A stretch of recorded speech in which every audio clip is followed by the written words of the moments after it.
watching this video.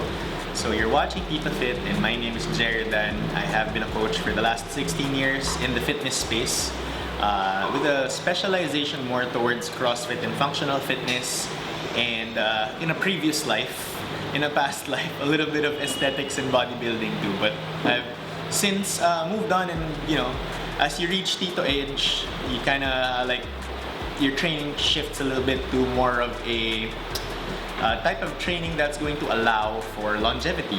So if you're into that, in this channel we talk about stuff like that. Please don't forget to check out this entire video, and please consider subscribing. It's the heat of summer.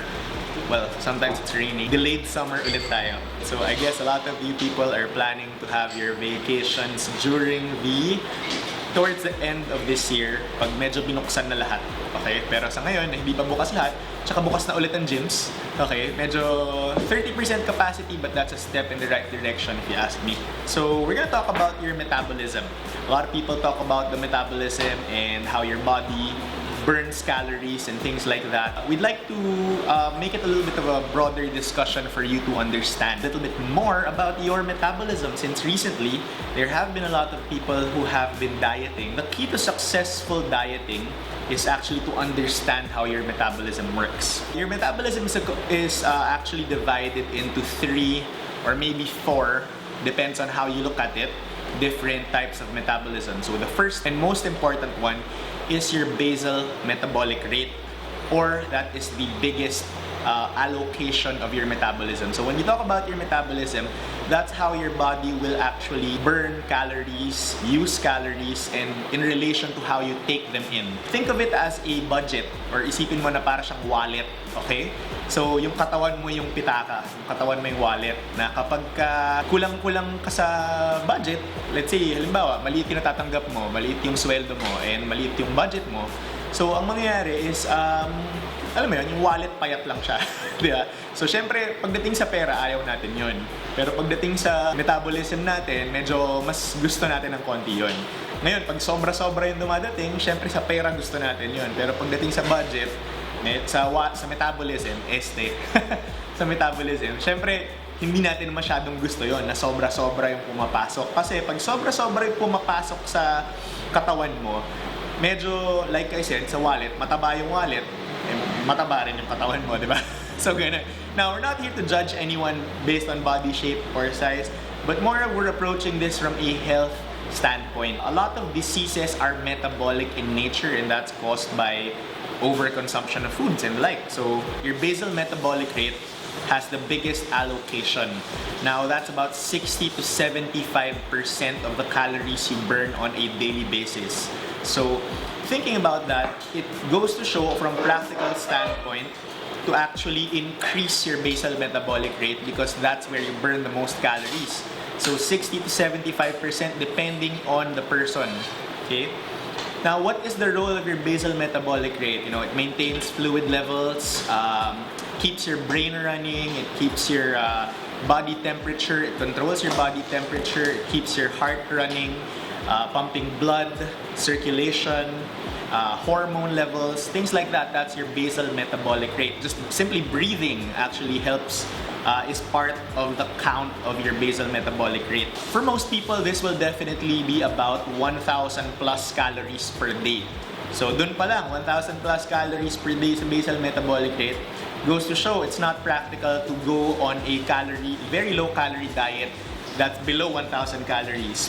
800 calories. We just did a video on that, so make sure to check it out. Now, most of that is spent by your liver. So by allocation, let's move to that. About 27% of the whole number is actually used by the liver, followed by the brain. After that, your muscle, your kidneys, and then your heart, and then your other organs. But that's the allotment of that basal metabolic rate. Now, the thing is, as you age, this is going to decline by about 1 to 2% per decade. So age-related slowing down of the metabolism is real. So from your 20s to your 30s and to your 40s, you notice that you're not, once you get older, like myself, you're not burning as many calories as you used to. You're starting to, feel a little bit softer in the middle compared to your 20s. Most of that is due to a loss of muscle, or what they call an age-related loss of muscle or a lean body mass known as sarcopenia. So we'll get to that a little bit more later. It just goes to show that if you bring your muscle mass up, so let's just talk about how to fight that. If you bring your muscle mass or lean body mass up, your basal metabolic rate is also going to increase. Thereby, you are going to burn more calories simply by carrying a little bit more muscle on your frame. It's very, very hard to actually compute the exact number of your basal metabolic rate because that's going to need a lot of complicated hospital equipment. Actually, in a lab setting, everything is controlled. Every movement is controlled. Like, you're in a bed. I've seen a picture like para kang naka-space suit, merong glass na nakasara dyan, things like that. So it's very hard to estimate. But there are some mathematical formulas used to estimate. We've talked about some of them: the Harris-Benedict equation, the Mifflin-St. John equation, and something that's used by a lot of other, like the World Health Organization uses the Schofield equation. Those are formulas to estimate how many number of calories you burn. So after the basal metabolic rate, the next major source of your metabolism is your activity. So there are two types. So like I said, it's either 3 or 4 depending on how you look at it. 3 if you look at activity as a whole, but you can divide the activity into 2. There's your exercise activity thermogenesis. Thermogenesis simply refers to the burning of calories. And then there's your non-exercise activity thermogenesis. So let's talk about non-exercise activity thermogenesis first, since that's very simple. That's just you doing your daily tasks, fidgeting, being on your phone, browsing social media all day, stalking your ex, things like that. That's just non-exercise activity thermogenesis. If you clean the house, if you wash dishes, if wala kang kasambahay, dumadagdag yun. Okay? If you live on the second floor or on the third floor of a house, dumadagdag din yun.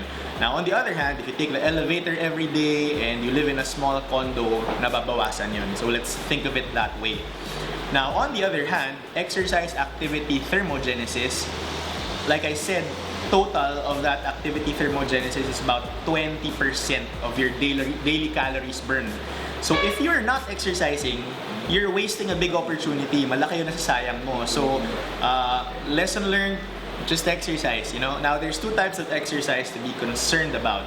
The first is anaerobic activity, which would include things like strength training or resistance training, things like CrossFit, other stop-and-go sports that require you to go at a higher intensity, followed by bouts of rest and recovery. And then you have aerobic exercise or cardiovascular exercise, biking, walking, running, things like that. So, let's look at the benefits of both. So, anaerobic exercise has been shown to influence your lean body mass. So, pag umakyat yung lean body mass, like I mentioned earlier, yung metabolic rate tumataas din. So, it would be very smart to do anaerobic exercise or resistance training. On the other hand, aerobic exercise, such as cardiovascular exercise, has not been shown to influence your lean body mass in any way. So, most studies don't show benefit to doing cardiovascular exercise for the context of lean body mass.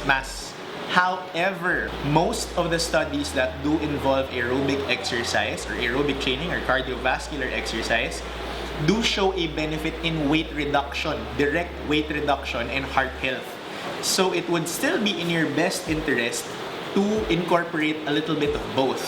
Here's the thing, if you enjoy lifting weights, if you're the type of person who lifts a lot of weights and likes lifting weights, and you've been doing that for a long time, maybe you should look into adding a little bit of cardio or walking to your routine. Simple way would be to do 10,000 steps a day. Buy one of these step counters or smartwatches, and that's gonna help you a lot. You're the type who likes just doing aerobic exercise, you're the type who likes biking or running or things like that, maybe smart to incorporate about 2 to 3 strength training days per week so you get to take advantage of all the benefits of both. Now, moving on to the last component of your metabolism, that is going to make up your digestion, or what's known as, in geek speak, according to Anton, geek speak daw, postprandial thermogenesis. Now, this will actually account for about 10% of total calories burned. So that means if you're not eating If you're not eating, you're losing 10% of your metabolism. Sayang. And this is the truth of the matter. There was a study done by this very well-known nutrition researcher known as Gary Foster from the University of Pennsylvania. Oh, si Gary. Oh, si Gary, parang Gary. And the conclusion was that a very low-calorie diet of 800 calories, this is exactly 800 calories, what a coincidence, will reduce your metabolic rate by 10%, which is already lowered by taking too low of a, So remember this, calories in, calories out. So basically calories are a unit of energy. So your food is measured as energy. And then you take that in and then you spend it just like your wallet, your budget. So like I said, kung mabilis yung pasok ng pagkain and mas mabagal yung pasok ng palabas na pagkain, so like your wallet, yung pera, mas mabagal yung pasok palabas, mas maraming matitira, meaning you're going to be holding on a few extra pounds. So like that, with that being said, here are the takeaways, no? So, we're not talking about other things here like hormones pa. Hormones, leptin, ghrelin, thyroid, things like that, that are also a part of you burning off calories, but only the metabolism in general as it relates to those. BMR, or basal metabolic rate, and then you have your activity thermogenesis, and then finally you have your digestion. So we're just going to be talking about those three, but of course, that's not the complete picture. You have hormones, you have macronutrients, you also have rest and recovery, and then you have actual exercise and how you optimize exercise. But the takeaways from that, if you have to take away something from this, is one, increase your basal metabolic rate because that is the highest percentage of calories that you burn on a daily basis. You increase that, you can increase that by lifting weights and putting some muscle on your frame. And then, to control your weight, you can also do cardio to add to the calories you burn on a daily basis. Now, that is not going to have an effect on your metabolism in total, but it will have an effect on the calories you burn on a daily basis. So that is the role of aerobic or cardiovascular exercise. I hope you appreciated this video. Let me know in the comments down below if you like this video, if may natutunan ka ba sa video na to, or if sa tingin mo medyo dun ka lang sa prank videos, diba? Okay din naman yun, paminsan-minsan, pampatawa. Pero, alam mo yun, siyempre, we'd like to add value to our viewers. So, we're gonna feature comment of the day. Comment of the day was from our video, a previous video we did when we were talking about gym's opening, is from Lorenzo Angelo Paterno. Alright, so yes, you're gonna check it out. Shout out to Lorenzo. He agrees with opening gyms, and the argument that the policymakers don't look into is the importance of resistance training. Akala nila jogging at push-ups lang tuwing umaga ang kailangan para maging healthy. I think in this comment, it's too long. It's really long. Like he actually said it's like a TED Talk. I think in this comment he mentioned that usually, the policymakers think of physical activity or activity for health as like building a basketball court dun sa tabi ng barangay hall. So parang ganun na nga lang. But hopefully, we're getting more lawmakers who are a little bit more forward-thinking and starting to incorporate a lot of training in their lifestyle as well. So shout out to those, and to those who helped reopen the gyms, and thank you all, and to Lorenzo Angelo Paterno, and to the others who keep commenting. Check it out. Maybe next time your comment is gonna be the one featured.